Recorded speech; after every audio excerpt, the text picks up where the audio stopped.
Добар ден и од мене. Започува емисијата за практично родителство 0+ месеци на телевизија Телма, каде може да дознаете што се е потребно за оние што растат.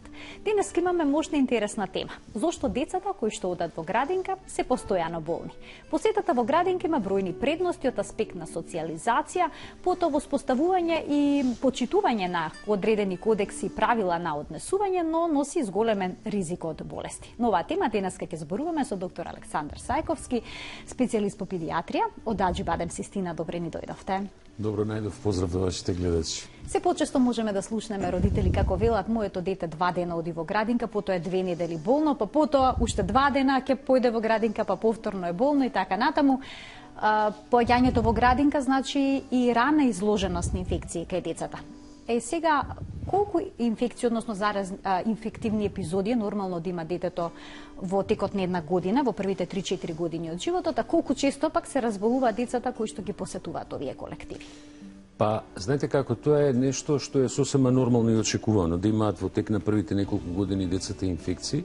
Во основа, сакам само да се вратам, пред да ви го дадам конкретно одговорот на она што во основа треба да го имаме во предвид, дека овој начин на живот, како што денеска го имаме, е многу различен од она што човекот живеел на планетава Земја и дека проблемите што ние ги имаме почнуваат фактички од 1745 година, кога почнува индустријската револуција, која инаку имат 4 етапи. Последнава етапа е оваа компјутерскава револуција, да кажам.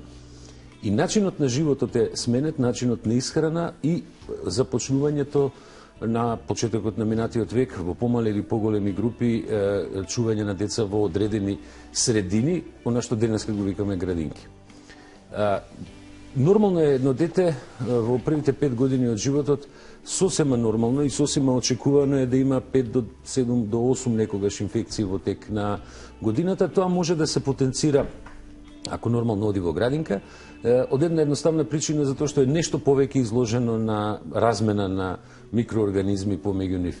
Меѓутоа, искрено, никако не смееме да кажеме дека градинката не е добра средина. Баш напротив, тоа е место каде што во ова модерно време децата можат многу добро да научат пред се да се социјализираат со околината и едноставно знаете како, јас тоа полно пати го кажувам на сите родители.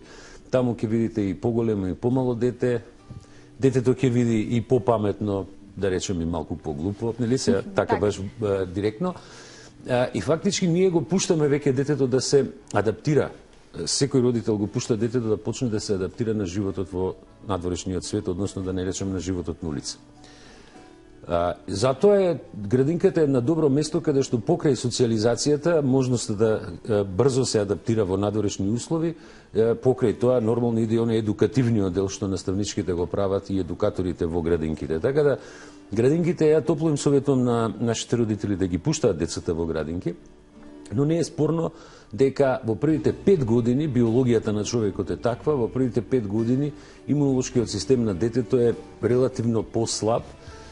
Значи, одговорот на еден дел од имунолошкиот систем, што се вика ТХ1, е релативно послаб и можностите за пренос на инфекции се релативно големи.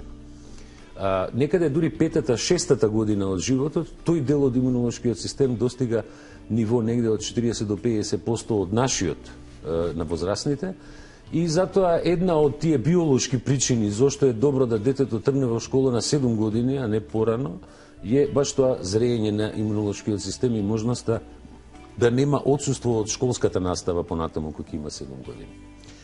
Така да децата може да добијат инфекции, она што нонстоп ние како педијатриска служба го апелираме, тоа е дека не секоја инфекција треба да се третира со антибиотици и дека најголем број од инфекциите се вирусни и тие поминуваат без антибиотици. Од антибиотикот таму и не делува. Така, но кога децата се запишуваат во градинка, од градинката инсистира да се донесе негативен брис од нос, а често пати може таму да биде изолирана некоја бактерија, која што е дел од флората. Да. Дали треба тие бактерии кои што ќе се изолираат од носот да се лекуваат? Еве, стафилококус ауреус често пати е изолирана кај децата во градинка и некои други бактерии, но во градинките инсистираат брисот да биде негативен.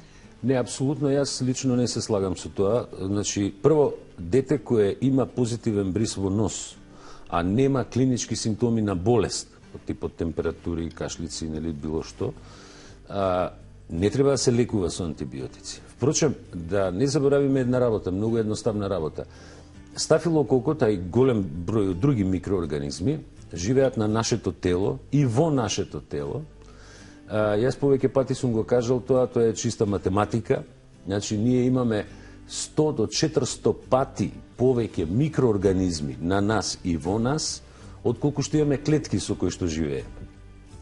Така да стафилококот може да се јави во носот, па видите, впрочем 50% од населението го има стафилококот во нос како сапрофит, значи како дел од флората на носот. Така да негативен бриз не значи дека треба да има негативен бриз за да одидете у градинка. Имате деца кои што имаат позитивни брисеви, стафилокок на пример, меѓутоа не е болно. Тоа нема потреба да седи дома. Лично не се слагам со тоа и топло апелирам да родителите не користат во такви ситуации ниту антибиотици, а уште помалце да користат антибиотици локални. Значи, тоа е нешто што зема мода некако во последно време. Се почесто тоа се случува во капките за нос растворен антибиотик. Да, тоа е забрането. Значи, не постои формата која што се користи, сега да не ги именувам тие антибиотици кои што се користат во форма на капки, во капки за нос, тие не се фабрички направени да се користат за локална слузница, тие се направени да се користат венски или мускулно. Значи, не може нешто што е направено венски да се аплицира локално во нос. Тоа е една работа. Втора работа, која е екстремно важна, значи, капнувањето на такви капки во нос, по принцип, е прв предуслов да се развива резистенција на микроорганизмите, значи нивната отпорност. Тоа ни се пренесуваат информации како да се заштитат од некој антибиотик. Така да, тоа во принцип во Западна Европа е забрането. Таков ти. Може да се користи локален антибиотик, али тој кој што е вистински направен да се користи како спреј во носот и кој што е фабрички така направен. Споменавте како се развива имунитетот кај децата. Поради тоа некои педиатри препорачуваат во првите 3 години децата да не посетуваат градинка. Која е вашата препорака? Некои смета дека децата многу често се разболуваат бидејќи поаѓаат во градинка пред првата година, дека е тоа прерано. Па, знаете како, не, мислам, тој веќе оној втор дел кој што можеби не е за разболувањето, родителите идат на опција да ги дадат децата над 3 години, не порано, меѓутоа не значи дека ако детето тргне на 9 месеци или на 12 месеци во градинка, дека почесто ќе се разболува. По-логично и по-нормално е дека тоа дете побрзо ќе се адаптира на флората која што живее околу него, и до толку повеќе што има доста деца кои и покрај тоа што мајката треба да почне на работа, се уште активно доењето од мајчината страна. Баш тој период, 9, 10, 12 месец, некогаш и над 12-тиот месец.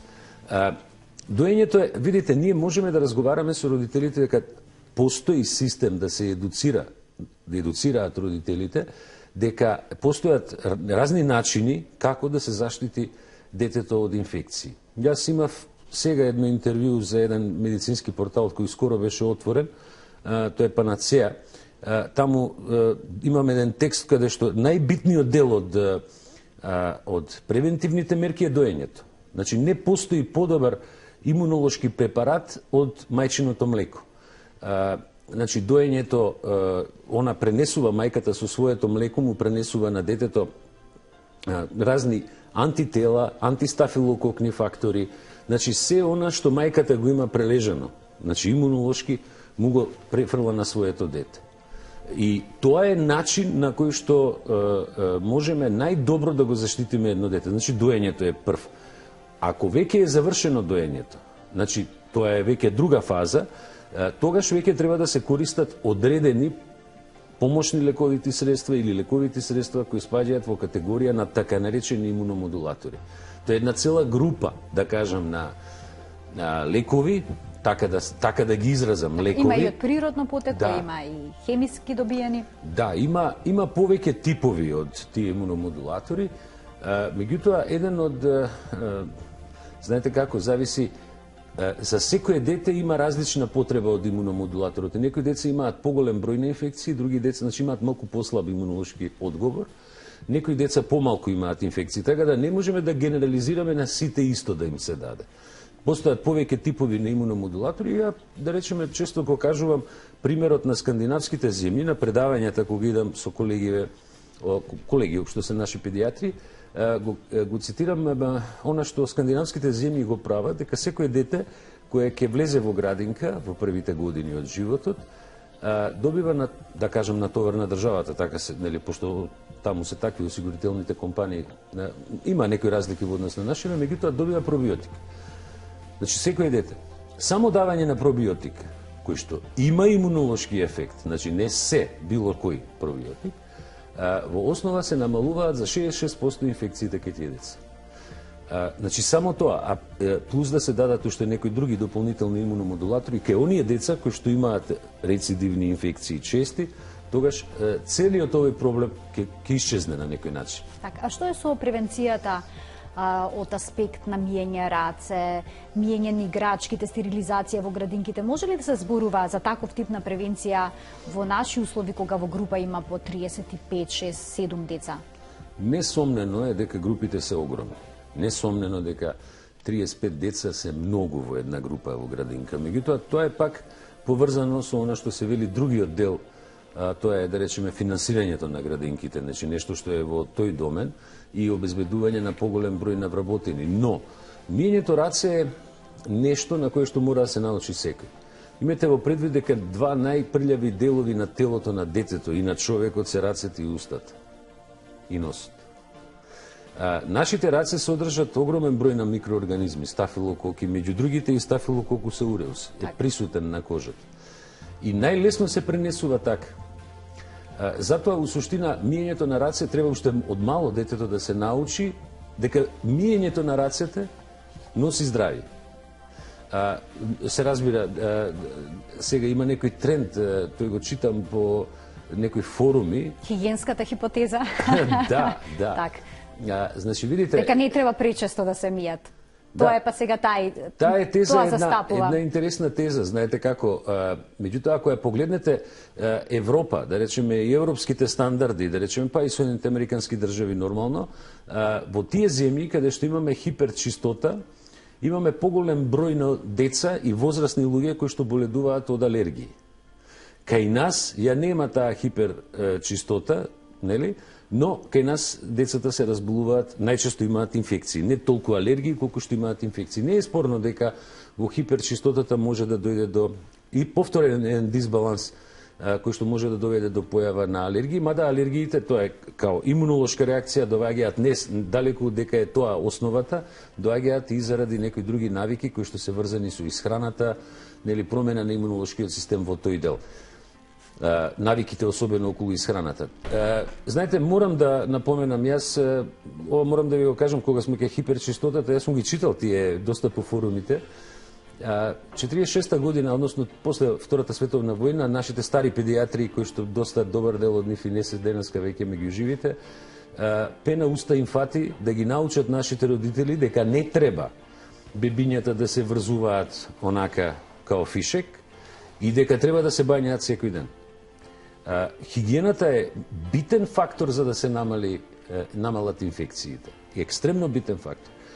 Тогаш во Македонија имаше над 110 промили смртност на бебињата во тек на првата година, за да сега е паднато под 10, нели, нормално. Значи, еден од факторите е хигиената за намалување на таа смртност. Не е спорно дека тука се и вакцините и други, нели, нови технологии, но еден од битните фактори е хигиената на телото. Кога децата ќе почнат да одат во градинка, носето се растекува, почува да тече цело време, децата подкашлуваат, понекогаш качуваат температура. Е, сега прашањето е кога треба родителите да појдат на педијатар во еден ваков случај, и бидејќи немаме доволно време, ќе сублимираме уште едно прашање, дали децата со температура и додека им тече носето треба да одат во градинка или не?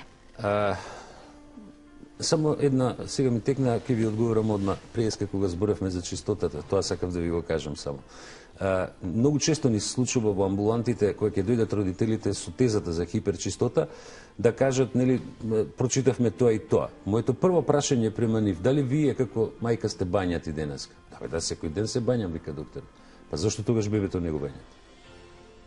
Нели, мора да има чистота. Кога сме кај ова ситуација за активно болно дете. Активно болно дете, кој има температура, кој кашла, кога кашла во склоп на тоа, имаме клинички знаци дека е болно, имаме знаци дека има бактериска инфекција, прима антибиотик, тоа не треба да оди у градинка. Побрзо ќе оздрави ако биде дома. Но, ако детето дури и подкашлува, ама не е активна болеста, кашлањето е одбранбен механизам, значи елиминација на секрет од плуќата кој што се создава. Оно не мора да е, може да е болеста помината, а да се уште подкашлува за да се едноставно како одбранбен механизам чисти плуќата, односно дишните патишта, тогаш може да оди у градинка. Така.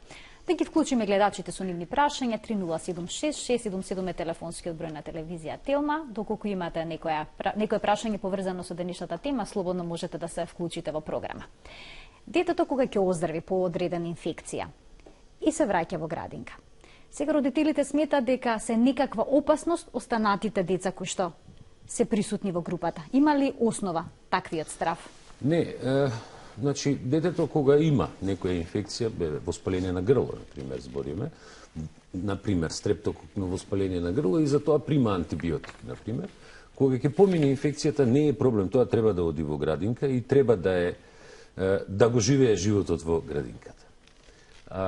Проблем се оние деца кои што имаат благо нарушување на значи од малку понискиот ТХ1 систем, уште малку понизок имунолошки систем, каде што имаме чести инфекции рекурентни. Тие деца кај нив може да се појави евентуално повторно инфекција. Во таков случај, ама кај тие деца треба да се дадат овие имуномодулатори кои што ќе му го подигнат имунобиолошкиот систем. Јас преска спомнав дека еден од имуномодулаторите се давањето на пробиотици. Пробиотиците се фактички она што го велиме пробиос за живот. Они помагаат во подигање на имунолошкиот систем во цревото, кој што е најголем наш уствар. Бидејќи сега утврдено дека всушност цревата се директно поврзани со целокупниот имунитет на човекот.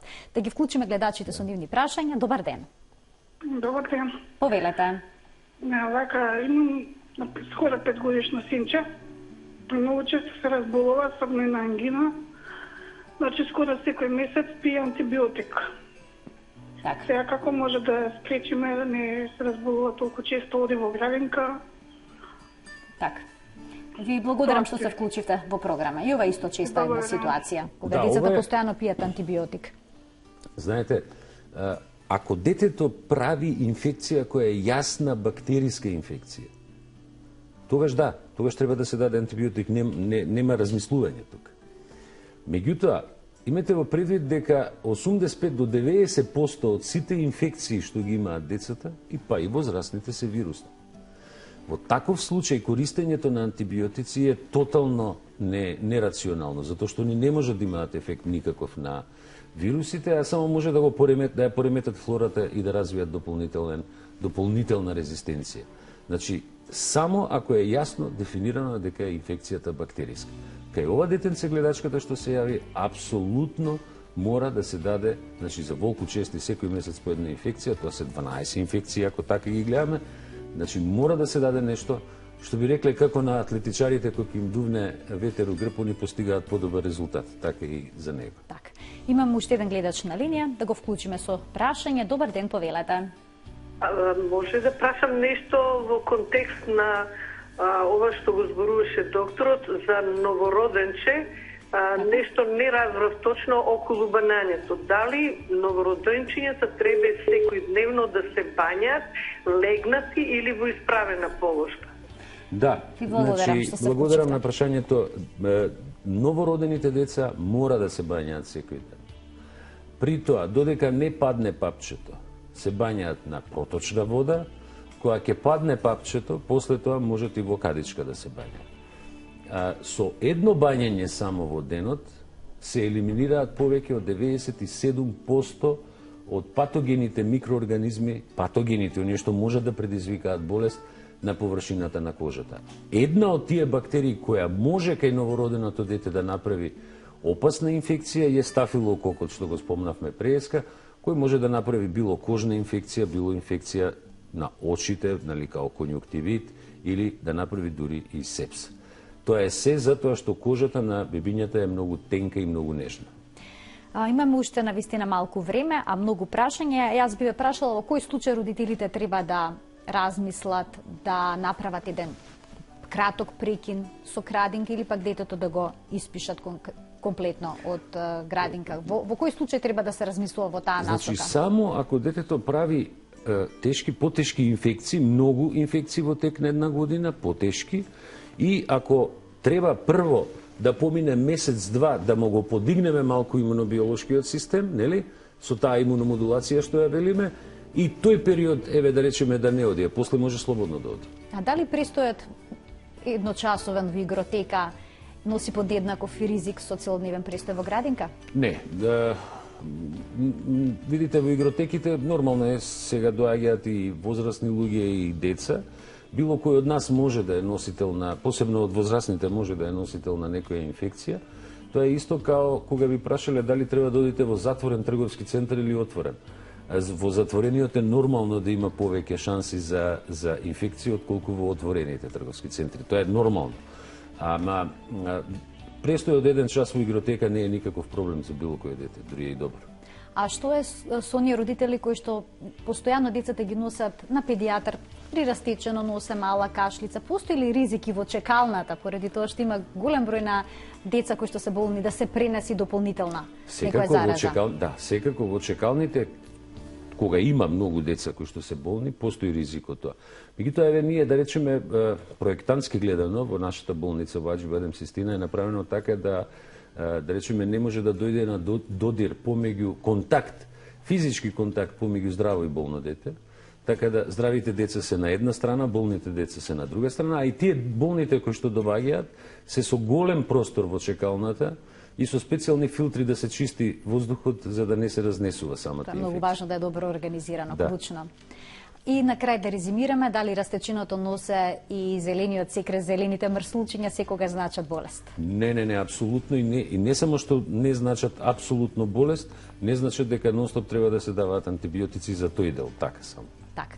Ви благодарам што бевте дел од НЛМ+, навистина интересна тема, интересни прашања, но и уште подобри одговори, верувам дека им помогнавме на родителите. Ви благодарам многу. Тука го заокружуваме денешното издание. Ви благодарам што не следевте со внимание. Се гледаме секој работен ден во рамки на утринската на Телма. Пријатно.